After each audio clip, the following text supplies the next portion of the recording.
महामुकाबिलारे महारोमांच देखा मिली। Bharat Pakistan cricket match कहीं महालढ़ई मान्यता लाभ कर पुणी प्रमाणित होईछि।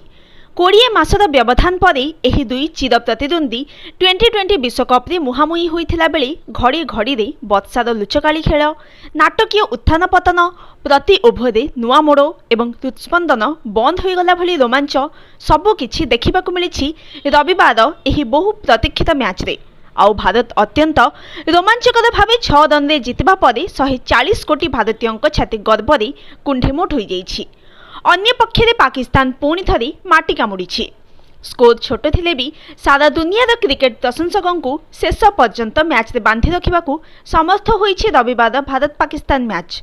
सारा विश्वर नजर रहितबा एही मैच रे भारत प्रथमे बैटिंग करी मात्र 120 रन लक्ष्य देइथिला। एहाकू पाकिस्तान हासिल करिबारे विशेष असुविधार सम्मुखीन